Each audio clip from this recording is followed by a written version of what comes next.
Bom dia, boa tarde, boa noite, meus amores. Tudo bem com vocês? Espero que sim, espero que vocês estejam bem. Espero que estejam se cuidando nesse momento difícil que estamos passando, né?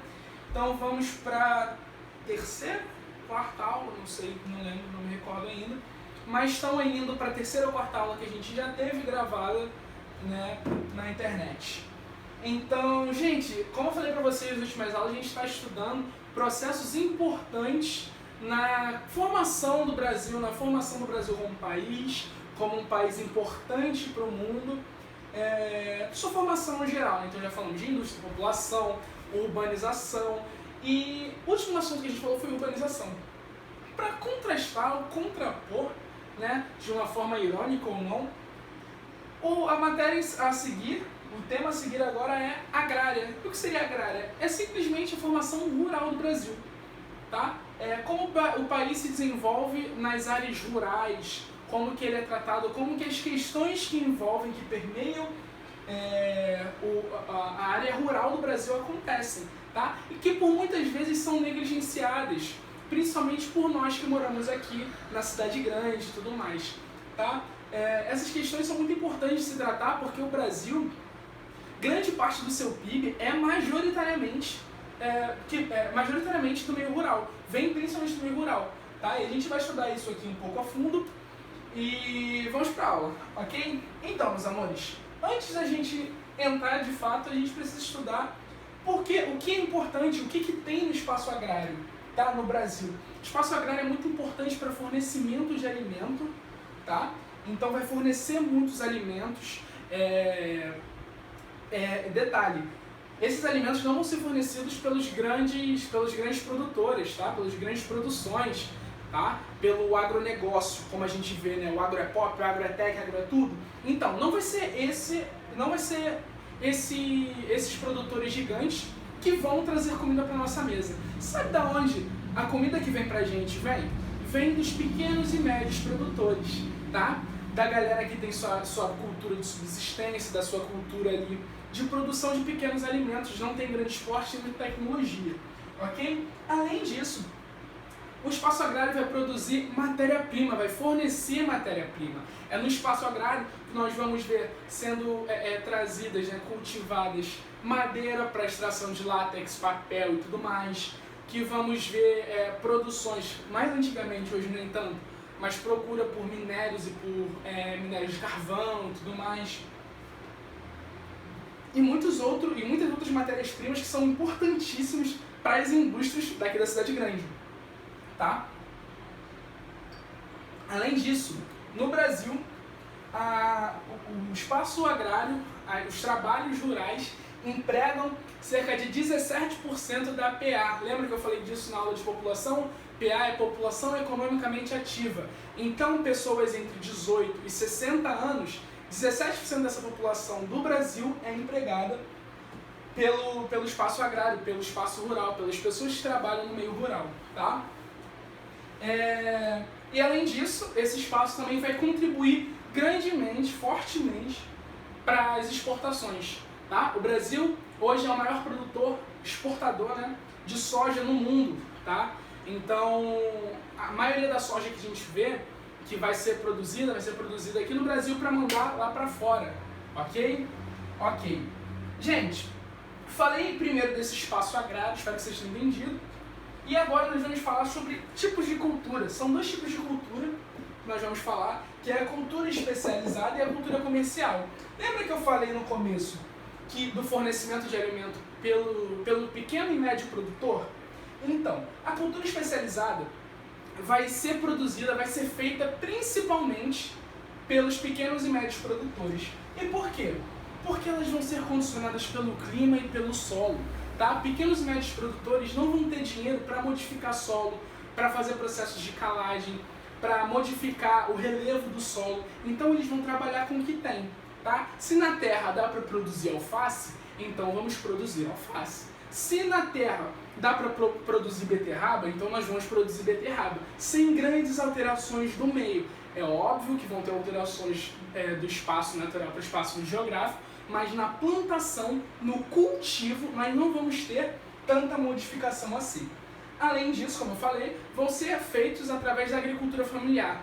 Gente, agricultura familiar e médio pequeno produtor são basicamente a mesma coisa, tá? Porque geralmente pequenos e médios produtores fazem parte de uma agricultura familiar. Num trabalho de campo, eu fui para Petrópolis, isso, para Teresópolis, na verdade, e lá havia uma vila com uma grande vegetação, uma grande agricultura de alface. E todos ali daquela vila eram da família, eram parentes. Então esse é o tipo de agricultura familiar que vai abastecer principalmente os nossos mercados, os CEASAs, tá? Então, sempre que vocês pensarem em CEASA, lembrem-se que quem abastece CEASAs é a agricultura familiar. Isso vai ser muito importante para o final da sala para a gente entender, beleza? Por outro lado, nós vamos ter a cultura comercial. Isso o próprio nome já diz, né? Comercial vai para comércio, é para vender, é para lucrar muito mais. Tá? Então vão acontecer em áreas muito grandes em quase toda a região do país, tá? Na verdade, em todas as regiões do país. E é uma agricultura moderna. Então, sempre que eu falo de agricultura moderna, vocês lembrem de mecanização do campo. Então, os trabalhos não vão ser feitos mais à mão, mas por máquinas. Sabe aqueles aviões que passam pelas plantações, aquelas máquinas gigantes de tratores e tal? Mecanização do campo, sementes biologicamente modificadas, tá?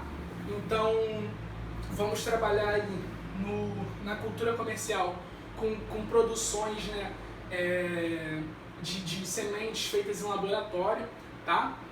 E vão ser culturas mais caras, vão ser para grandes expansões, vão ser para exportação, principalmente. E, importante falar, eles provocam grandes impactos ambientais. Mas como assim, professor? Mas sempre que eu vou no campo, eu vejo um monte de verde, eu vejo um monte de mato. Isso não é bom para o meio ambiente? Então, querido, depende, tá? Nesses locais acontece muito a monocultura, tá bom? O que é monocultura? É um tipo de plantação somente. Um tipo de plantação, vamos supor que todas essas plantações geralmente plantam soja, tá? E quando você só planta um tipo de coisa, só certos tipos de nutrientes vão ser retirados do solo, tá? Então, por exemplo, vamos supor que a soja precise de minerais, né, de certos minerais e um pouco de sódio, vamos supor. E aí, se na terra você vai plantar só monocultura, você vai ter só soja, todos os minérios e toda a soja e todo o Na, o sódio dali, vão ser retirados, porque a soja precisa muito e não vai ter descanso nessa terra, tá? Então é um dos fatores. Outro fator também causado pela soja é o desmatamento, tá, gente? Muito importante falar. Lembra que eu falei para vocês numa aula, se não me engano, de formação do território, que há um grande processo de desmatamento, tanto do centro-oeste, que começa no sul, na verdade, vai para o centro-oeste e está chegando hoje, já chegou, né, na verdade, na região norte, acabando com grande parte da floresta amazônica. Então, isso é ocasionado principalmente pelo cultivo da soja, que, volto a dizer, não é feito para nós, é feito para exportação, ok? Ok. Então, como eu falei, os exemplos principais são a soja e a cana-de-açúcar, tá? Cana-de-açúcar mais no passado, hoje em dia nem tanto. No passado colonial do Brasil, tá? Além de cultura especializada e cultura comercial, nós temos também a pecuária. Acredito que muitos de vocês já tenham ouvido falar em pecuária extensiva, pecuária intensiva.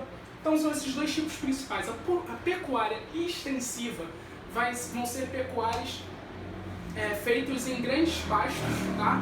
Então, quando a gente passa pela BR e a gente vai passando pela estrada, né, e vê vários bois num campo grande e tal, isso é uma pecuária extensiva, tá? Vão ser alimentados, não vão ser intensamente alimentados, já vão ficar confinados numa área grande e tudo mais. É a pecuária extensiva. Existe também a pecuária intensiva, tá? Que vai ser, como o seu próprio nome diz, intensivo, vem de intenso. Então, os animais ficam confinados, eles não andam muito, e eles ficam o tempo inteiro comendo.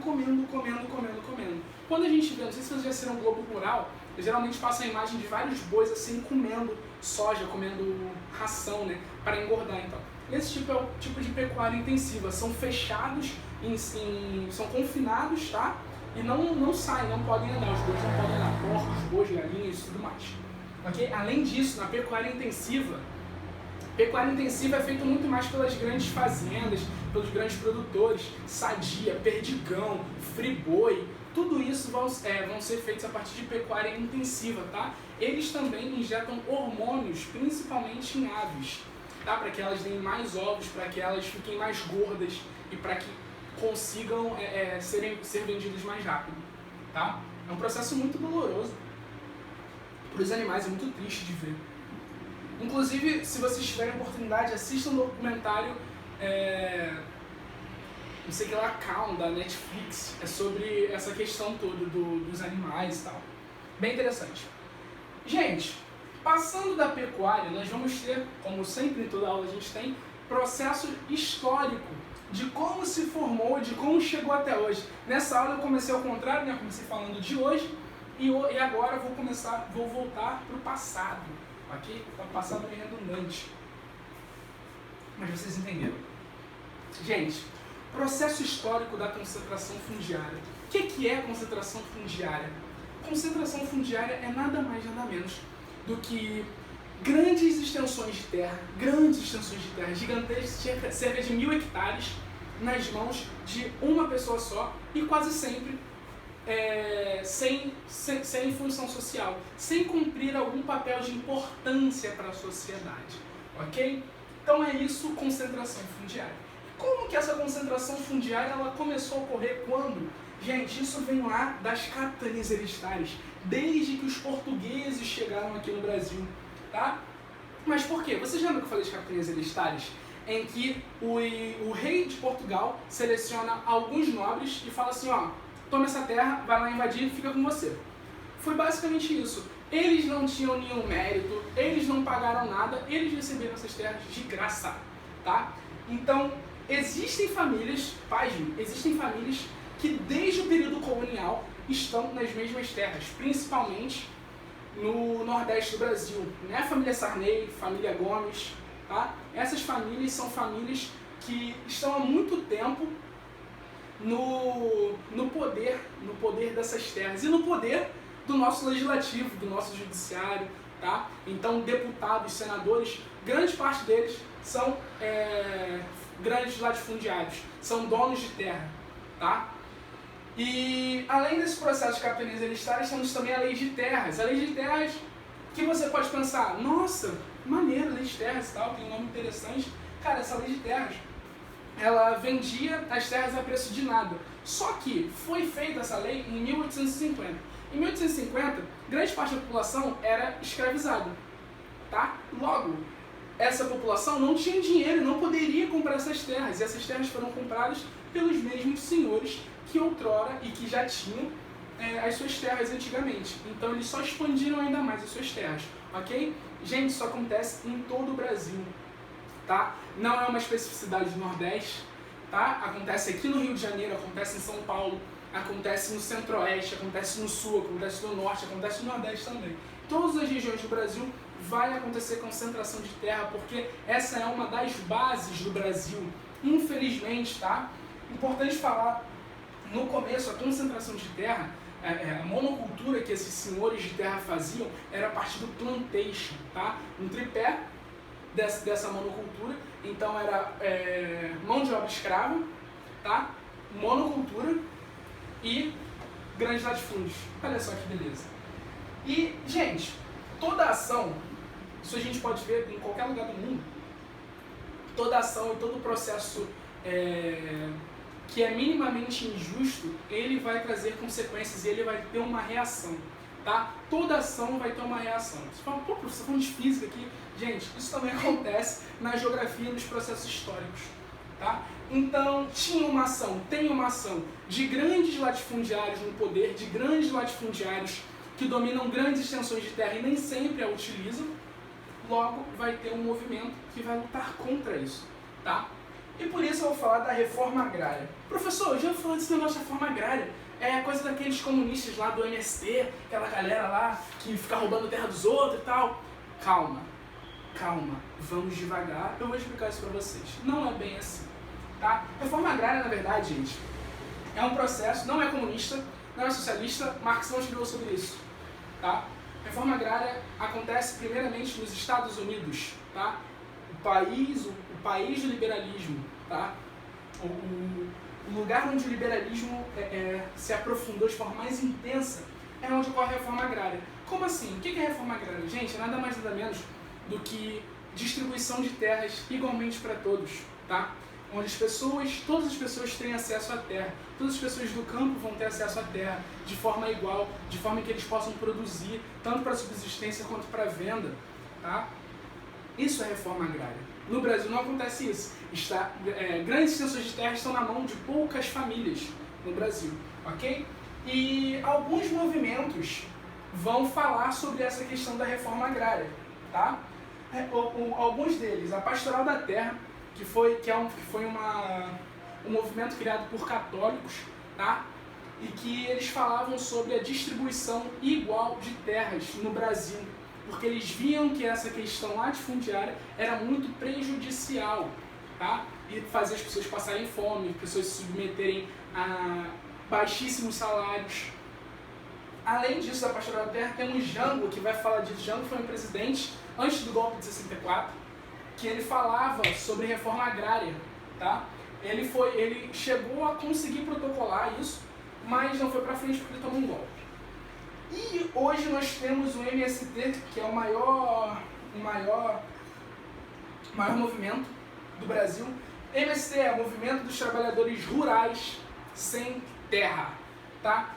Mas professor, volto a dizer, não entendi ainda, esses caras são vagabundos, eles não querem, eles estão tomando terra das pessoas e tal. Gente, calma, o MST, ele vai lutar pela reforma agrária. E como que ele vai funcionar? Ele vai funcionar a partir de ocupações. Eles não estão invadindo a terra das pessoas a torto e direito. Não é porque você tem uma terra com seu pastinho ali que o MST vai invadir. Não é isso. Invadir não, ocupar. Não é isso. Eles pegam terras que não têm função social, que não estão funcionando da forma como deviam, ou seja, terras que estão sendo inutilizadas. E fazem seus assentamentos ali e fazem as suas produções de comida, e de várias outras coisas. Então são pessoas que precisam, que trabalham do campo, que necessitam do campo, estão trabalhando dentro de um movimento para que eles consigam produzir o mínimo para que eles possam comer, tá? Então aqui no Rio de Janeiro nós vamos ter assentamentos do MST, principalmente em Paraty, se não me engano, e na região serrana. Em todos os lugares do Brasil temos movimentos do MST. Já tive a oportunidade de conhecer algumas pessoas que faziam parte. Cara, o trabalho é muito bonito, eles têm escolas, eles têm horta orgânica, então é muito bonito o trabalho do MST. E todo esse processo aqui, gente, todos esses movimentos, eles vão sofrer com conflitos, vão ter conflitos diretos no campo, tá? E pasme, a gente ouve muito pouco falar sobre isso, tá? Mas existem muitas mortes no campo, onde os fazendeiros, os grandes latifundiários, eles matam pessoas. Sim, a morte de pessoas indígenas, de líderes do MST, que são mortos por grandes latifundiários, porque essas pessoas querem ter o direito à terra livre para poder cultivar e tudo mais, e os grandes latifundiários não pensam dessa forma, tá? E no ano, se vocês olharem na página 90 de vocês, já falam um pouco mais sobre o MST, e vai ter um gráfico mostrando as mortes no campo, tá? Em 2013. Então, houveram 34 assassinatos, e desses 34, 15 eram índios. E além disso, cerca de 11% de todas as matanças, de todas as atrocidades que ocorrem no campo, vão ser julgadas. Olha o número, é muito pouco, tá? É muito pouco. Então a gente vai ter todo esse processo ocorrendo no Brasil de forma intensa e desde muito tempo até hoje esse processo ocorre. Então, gente, essa foi a aula de hoje, eu espero que vocês tenham gostado. Qualquer dúvida, a gente vai ter aula no Tira Dúvida. Espero que vocês tenham gostado. O trabalhinho de vocês já tá lá. Depois que vocês tiverem também dúvidas, podem falar comigo. Um beijo no coração de vocês. Lavem as mãozinhas, usem álcool em gel e até a próxima.